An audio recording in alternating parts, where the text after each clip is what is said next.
Welcome to the Heal Your Hunger Show, where we get to the heart of why you overeat and how to stop. If you struggle with food and weight like I did, welcome home. Welcome everybody to the Heal Your Hunger Show. So happy to have you here. It is a great day to be alive. I'm so glad to be alive and healthy and just moving through one day at a time, trying to have the best attitude ever. Which is not easy right now, as I'm sure you can relate. So before I get started with the 5 funk-free fundamentals, I want to invite you to hop over to the Secret Sauce group if you haven't joined us there. I'm actually recording this live from the Secret Sauce group. So hey friends who are with me live, thank you, and thanks for leaving your comments.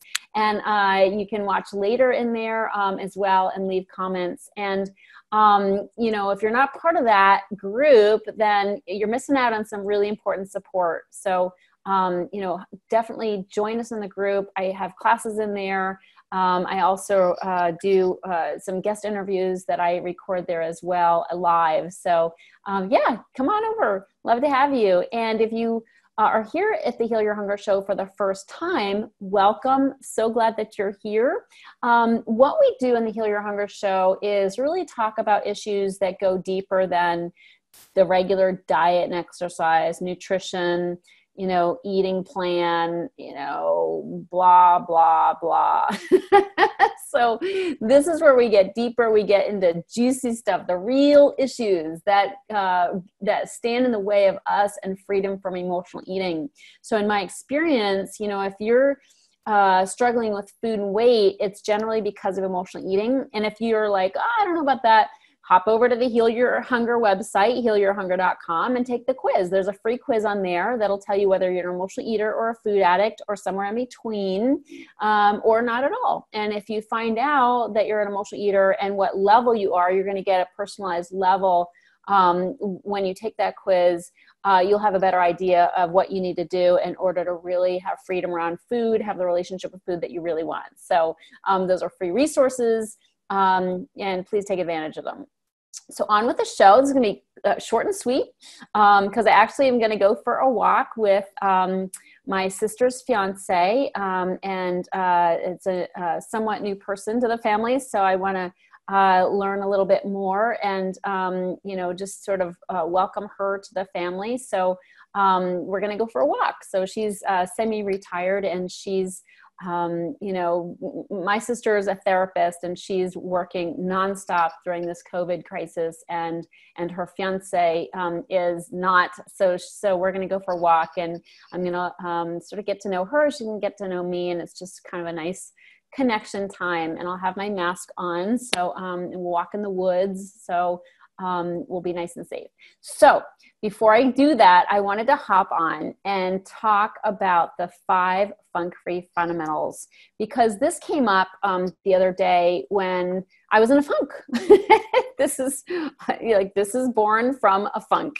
I woke up and I was in a funk, and you know, I had to do a lot of work that day to get out of the funk. And I think now more than ever, it's easy to slip into that funky mindset and feel like, you know, what's the point? And when is this ever going to end? And, you know, sometimes you can get into that really dark place. My clients know part of what I teach is about the dark consciousness. And so they know about that and what that's about. And it's, you know, to sum it up, it's really, as emotional eaters, we go into that dark place when we're overeating, where, you know, it's very dark and we have really crappy thoughts about ourselves and about our abilities and about how we look and feel. And, you know, we can go down a rabbit hole really fast. Like, just the other day, I wasn't overeating, but I went to that dark place really quickly when somebody took issue with me and they criticized me, subtly, but I got it. And, it was an email I got, somebody complaining about something. And boy, oh boy, there's nothing an emotional eater hates more, than being not liked or criticized or not approved of. So that happened to me, and I was like, ah, and I started going down the rabbit hole. Like, I suck, I'm no good, blah, blah, blah. Of course, I absorbed the comment until I snapped out of it. I'm like, well, wait a minute, this isn't about me. This is about her. I did nothing wrong. She's probably just getting kind of, crotchety from being at home alone, and so, and that was good to help me pull out of it. But before that happened, before I was able to get my head right, it took me about, I'd say, a good 24 hours to get my head right and back on track and in a good place. And it started to get me thinking about, how do I pull out of a funk? And there's definitely things I did. I stuck to my self-care, my meditation, my prayer, my writing. I had to write. But there's also things I can do that if I don't do, I will more easily slip into the funk. And that's what prompted me to want to talk to you today about the 5 funk-free fundamentals, because there's some fundamental things I do that have nothing to do with spiritual practices, nothing to do with like mindset or anything. They're fundamentals. That's why I call them fundamentals. And they are the foundation of just having a good mindset. But they're not mindset directly related, if that makes sense. So let's just knock these out. Okay. The first one is make your bed. So super fundamental, right? You get up in the morning, like just make your bed. And I have to say, I do not like making my bed. It's up there with flossing my teeth. One of the things I hate to do. But making your bed does kind of like get you out and moving forward with your day. Okay. There's something symbolic about pulling the covers up, pulling the bedspread up, making it nice and neat, which I could use some work on the neat part, but I do, at least make an attempt at making my bed. And it does help me to sort of feel like, okay, nighttime's over, sleep time's over. Let's launch this day. Let's get into it. Okay. So making your bed, very fundamental. It means you're not going back to bed. You're not going to do any sheet therapy of hiding underneath the covers. You're just going to move forward with your day. And it's a symbolic gesture, but I find if I don't do it, I can get funkier faster. Okay. So that's the first funk-free fundamental. And please comment if you're watching, and love to hear your thoughts on making your bed or another funk-free fundamental that works for you. Okay, the next one is taking a shower. Again, I told you these were very fundamental. Okay, I didn't make this stuff up clearly, but taking a shower helps me get my head right. Okay, and washing my hair. I'm not one of these people who can go several days without washing my hair. Like it looks crappy, within 24 hours. So every day I have to take a shower and wash my hair, but it's amazing how taking a shower can really change your state, right? It just takes you right out of that funky place. You feel good, you feel clean, and an extra bonus is putting your makeup on, that helps me too.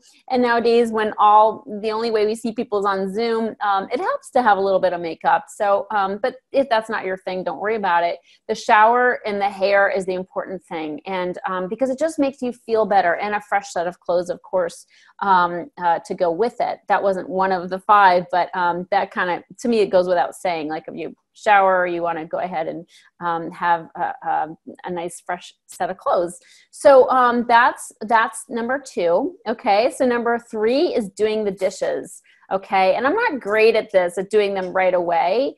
But it's really, really important, I think, to not have a kitchen full of dishes. And so I just recommend that to, as soon as you can, go ahead and do the dishes and just get it out of the way. Again, it's kind of like making your bed, it's symbolic, and really, really important. So go ahead and do the dishes, get them out of the way, or get somebody else to do them. If you're making the meal, get your spouse to do the dishes, or your kids, whatever it takes.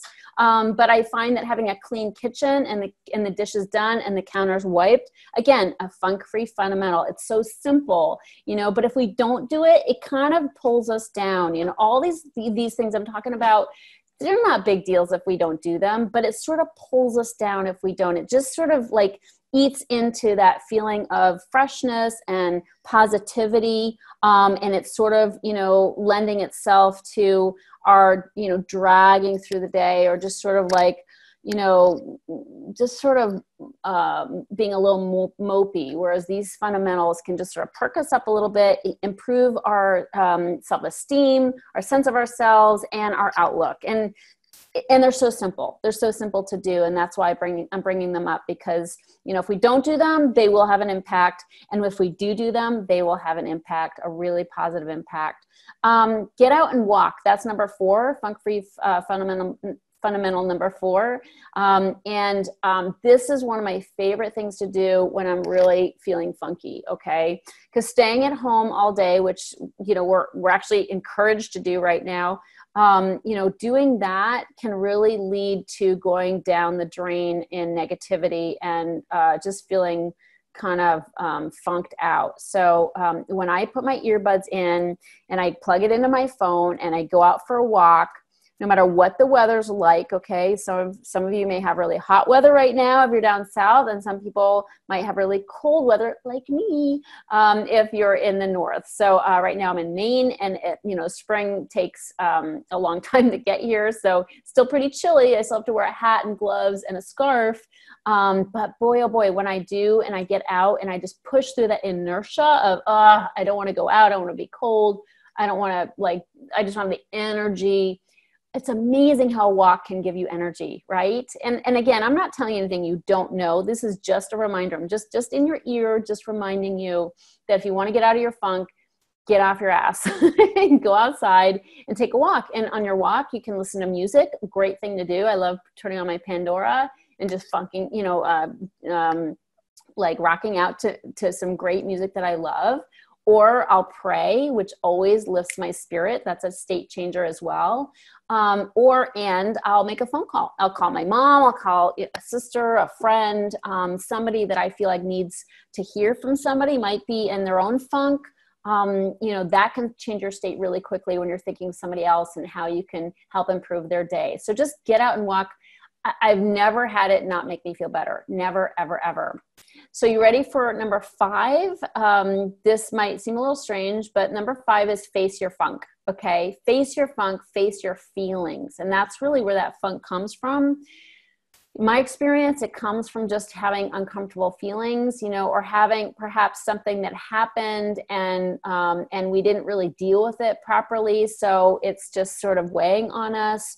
When I was in a funk the other day, as I said, it came from the fact that I was letting somebody's comment get to me. I was letting somebody's projection of their own issues onto me. I was letting that take me out. And so I had to look at that.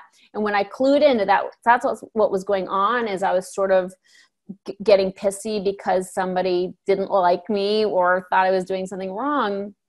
When I saw that that's where it was coming from, then I went to work on, again, I wrote about that situation. I talked about it. My favorite shortcut to feeling better is write about it, talk about it, pray about it. All my clients know that, and that's what they do. And it definitely works.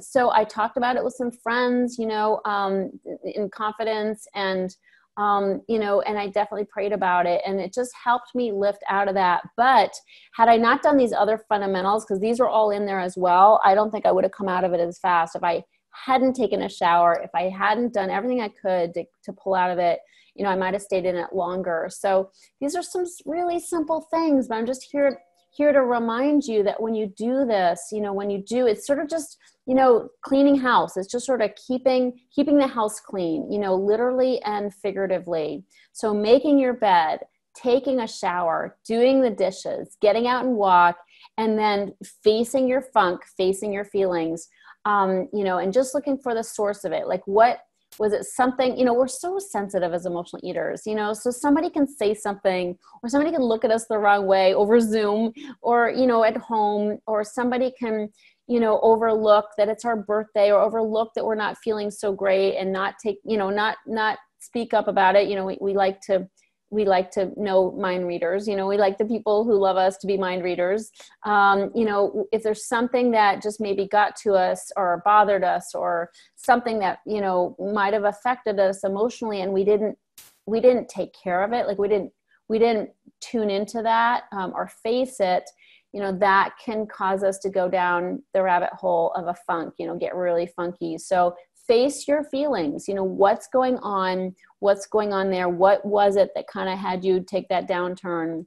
Or is it just general being cooped up? I mean, certainly nowadays it's easy to get in a funk for no apparent reason, just being cooped up for days on end. I can be bumbling along doing great. But once, like one day out of 3 or 4 or 5, sometimes I feel worn down. I feel a little bit worn down. So just take a look at that. Face your funk. What's the root of it, and then take steps to get out of that. But the fundamentals are going to help you so much in the moment to just lift out of that funk, just lift out of it, feel better, and just get on the right path, on the upward spiral path. It doesn't mean you're going to feel great automatically as soon as you take a shower. That might be one step, but making your bed, taking a shower, definitely doing the dishes, taking care of your emotions, doing some spiritual reading. There's lots of other things. And to tell you the truth, there are more than 5. And I actually wrote down 15 of them. I'm not going to go through them here on the call, but I'm going to put them in the show notes. Okay. So if you want to find out what the 15 funk-free fundamentals are, go to the show notes here from the show on healyourhunger.com for this particular podcast and get all 15 funk-free fundamentals. So I hope that helps. I love you so much. And it's just, we're all in this together. And my experience is the self-care and tending to our emotions and our emotional state is more important than ever. It cannot be overlooked because it's way too easy to fall into a funk right now. So take good care of yourself. You deserve it. And when you do, you'll be able to take care of other people a lot more easily. So sending love. Thanks so much for commenting. Thanks so much for sharing this show with others. If they struggle with food and weight, give them this podcast. I would so appreciate that. And also leave a review on iTunes if you can. That would be a big help to others who stumble upon the show. All right. Thank you. Love you. Take care. If you enjoyed this podcast and want to get free support, insider health info, exclusive invites to events, and more, visit healyourhunger.com.